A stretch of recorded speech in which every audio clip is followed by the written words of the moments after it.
Losing your phone is terrible. It's stressful. Important stuff is on our phones. Pictures, messages, and contacts are all stored there.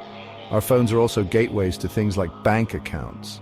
That makes them valuable to thieves. Don't panic, there are ways to get it back.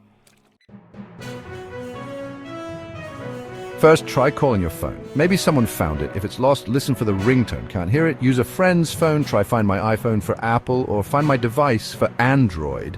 These tools show your phone's location. Change your passwords immediately. Change email, banking apps, and social media. Report the lost phone to your service provider. Many apps help find lost phones. Find My iPhone and Find My Device are built in.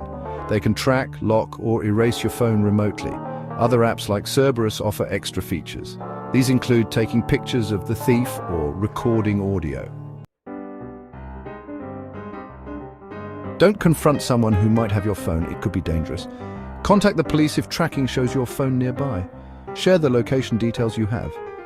Be wary of online scams promising to find your phone.